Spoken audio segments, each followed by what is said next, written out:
Hungary, I'm very excited to announce the Central Eastern European panel, and please let me invite the panelists to stage. So first, Zaya Kadirova from EBRD VC, Marius Genia from 3TS Capital and Catalyst Romania, Laszlo Hradsky from High Ventures, which is a Hungarian fund, and Csaba Kákosi from Day One Capital, also from Hungary. So thank you very much for accepting the invitation to this panel. It's very nice to have you here. And first of all, if you could share a one-liner about yourself and your fund, and the recent story, maybe about a recent investment or a portfolio company, or about the fund, which is really a highlight for you. Hello everybody, my name is Marius Gena. I'm an entrepreneur. I started 25 years ago in Bucharest, Romania. Over time I have invested in and developed a number of companies as a serial entrepreneur, then business angel. Lately, for the past few years, as a venture capitalist with 3DS Capital Partners. I'm a partner with 3DS Capital Partners, and I'm the managing partner of Catalyst Romania, the Romanian-centric fund of 3DS. In terms of our investments, we have probably some 30 active investments in the region, all CEE. 10 of those are active in Romania. Over time, 75, 80 investments in a number of funds, about 300 plus million euros under management. And just a recent investment and exit was from a Romanian smartwatch technology company, VectorWatch, who we sold to Fitbit just over a year ago. Hi, I'm Csaba Kákosi from Budapest, from Day One Capital. We are a Budapest-based VC firm investing Hungary and also Central Eastern Europe. In addition to Hungary, we have investments in Croatia and Slovenia at the moment. We've just started a new fund with 25 million euros, and we would like to expand further in the region in seed stage and Series A investments. Hi everyone, my name is Zaya Kadirova. I work with EBRD's venture capital arm. We are a 200 million euro dedicated fund investing across Central and Eastern Europe, as well as Greece, Turkey, and former Soviet Union, as well as parts of Middle East and North Africa. I guess in terms of the highlights, so we've recently doubled our fund size, so we're now 200 million. And we recently closed our first MENA deal in Egypt. Hello, my name is Laszlo Hradsky from High Ventures. We are the public VC fund in Budapest, Hungary. We make pre-seed, seed, and kind of smaller Series A investments. Our mandate is to make large number of investments and boost the local ecosystem. We launched our program almost a year and a half ago, and we have made almost 150 investments during this time. Thank you for the exciting insights. It seems that a lot of things are going on, and new money available for startups. But there is a cliche about our region that the Central Eastern European region is well known for its tech talent and relatively cheap workforce. But I would be curious about other aspects or factors that you would highlight or emphasize regarding our region, which might be attractive to startup founders or other investors as well. Zaya or Marius? Yeah. Sure, I guess I could say that I think due to the size of the markets that entrepreneurs have to operate in Central and Eastern Europe, often they have to, from day one, think about being global, which is obviously a good thing because entrepreneurs that think globally can build global businesses, and that really becomes a great opportunity, also for as an investment opportunity. So I think. Especially certain countries within the CEE region have that, smaller companies, smaller countries that have entrepreneurs that think globally from day one. Because we are here at the Ecosystem Summit, I would probably try to talk a bit about the way the ecosystem is developing in countries like Romania, and it's very nice to see that there are a number of hubs already. I mean, Bucharest obviously is the country capital and largest in terms of any kind of economic development, including startup scene. But also we have another rising star, which is Cluj, just up in Transylvania. Actually, a few days ago, there was this nice, interesting tech event also for startups called Techsylvania, probably playing on the fact that Cluj is the capital of Transylvania, and it seems that Dracula has an appeal for even for startups and investors. So already in Romania, you'd have two such real vibrant hubs for startup development in terms of startups themselves, in terms of accelerators, in terms of investors. Already a number of investors, VC, seed, business angels, other types of investors are present on the scene. And the results are actually quite impressive, because I was looking at the earlier presentation about the European unicorns, and finally there is one posted on the East European map in Romania's territory. That's UiPath. So already a company that exceeded $1 billion in the valuation due to the last big round of 150 million plus from Axel and some other household names in terms of venture capital investment.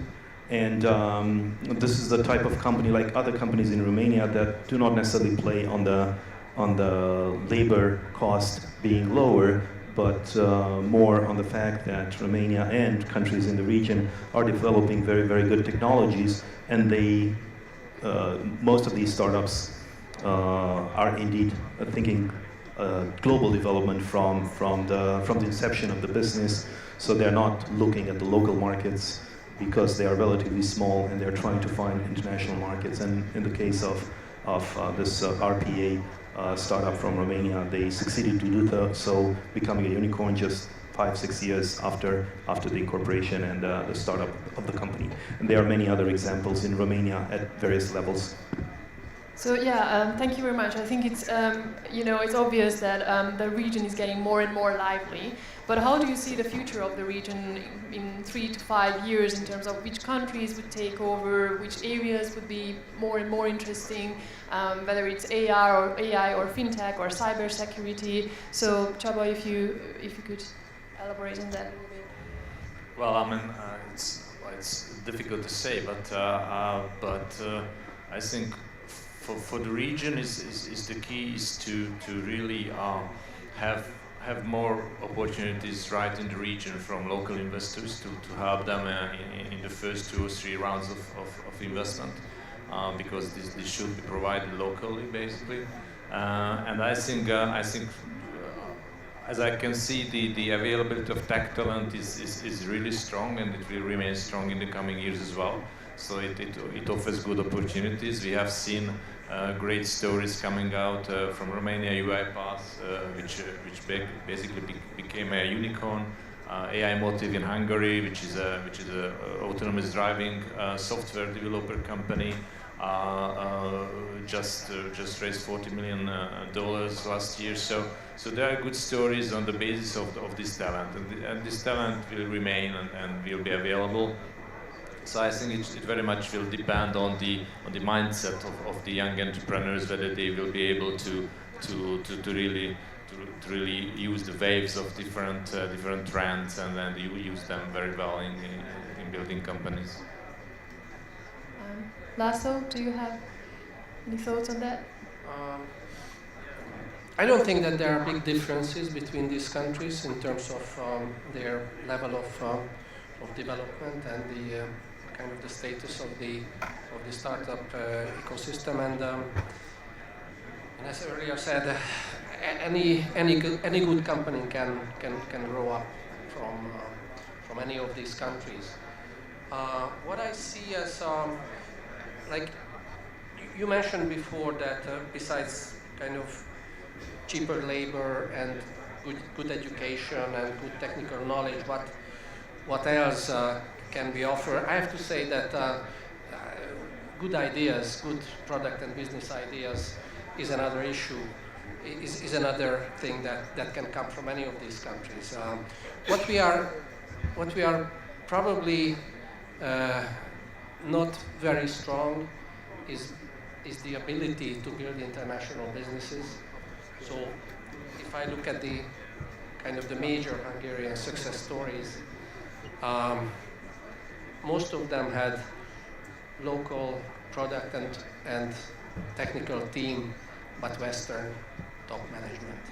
So that's a good combination, having a very strong and good local technical and product team and Western managers.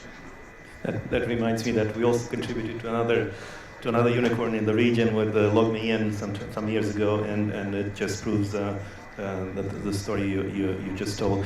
For me, in the next 3 to 5 years, I think, like we have seen here, that more and more we're talking about a Europe or a world of cities which are becoming important in terms of tech startup hubs or ecosystems. And I think the same thing is happening in Eastern Europe, and we see that very clearly. I mean, it's not anymore about Romania or Poland or Hungary. It's about Bucharest, Cluj, Krakow, Warsaw, Budapest, maybe Bratislava. Kiev, I think, could play an important role in the next 3 to 5 years. Sofia remains an important, let's say, city in this East European ecosystem. And as the borders are getting less important, we have to say that until now, maybe in the region, borders were still sort of relatively high, and there was not enough of a regional cooperation. But I see that more and more happening. And again, I think that what we should expect in the next 3 to 5 years is to see some of these hubs becoming even more important in terms of their development and delivering actually very, very valuable tech companies from startups. However, in terms of the development of these cities into real ecosystems for the startups, for the tech startups, it's not only about great companies, it's also about public authorities. It's about, infrastructure. It's about other things. We have seen, with the rise of the low-cost flying, with the rise of more and more international airports in the region, that they were able to enable, people coming in and going out, and events and summits and exchange of information, knowledge, and so on and so forth. And this is what actually drove a number of these cities. Again, in Poland, Krakow would be a very good example for that. A major city now in terms of IT development. Some of them, granted, started, Cluj, Bucharest, Krakow, started as merely places for outsourcing for large multinationals in terms of purpose-built software and so on and so forth. But these are also very, very good, let's say, starting points for new entrepreneurs and new entrepreneurship initiatives after these people are having a bit of experience working in IT with multinationals. In the region, because what you mentioned is like how we can make how actually the ecosystems are evolving and improving, but at the same time we are facing kind of emigration from startup founders. So how do you think that this could be reversed, or how, what steps could be taken to actually keep the talent there and attract more investors, more founders to the region and reach the different ecosystems? Zaya or Csaba, any thoughts on that? I think it's a tough question to answer, in the sense that, the point that I raised before about businesses becoming global and really, building a truly global business, no matter where it originates from, I think by definition that means movement of labor, right? And I don't think it's necessarily a bad thing.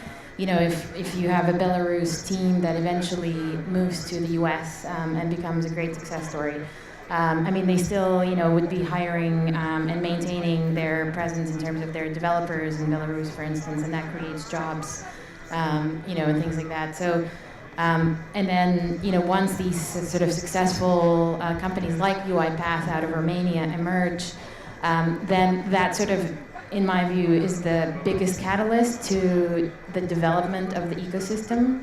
Or, there's examples of Skype in Estonia, for instance, or even PayPal back in the day in Silicon Valley. So, basically, movement of labor is not a bad thing in and of itself. And I think a lot of times it leads to these, success stories, unicorns emerging in their, original markets. And that actually is something that would help boost further the ecosystem and the development of the ecosystem. Yeah, I agree, because I think, I mean, if a small startup is going to conquer the world from this region, this is a good story, and even we can help them with some advice and money, then that's even better. So in that regard, I wouldn't really I would be really afraid of this kind of immigration. And I just said that people are just moving in the region. To finding new opportunities, and this is something that we should further support in the future. So, being aware of time, we hear the buzzer. Is there any question from the audience to our panelists? No? I don't know if we have time for one more question from my side. No? Okay. Then thank you very much for your participation. And if you would like to talk to our panelists, please find them around. Thank you very much.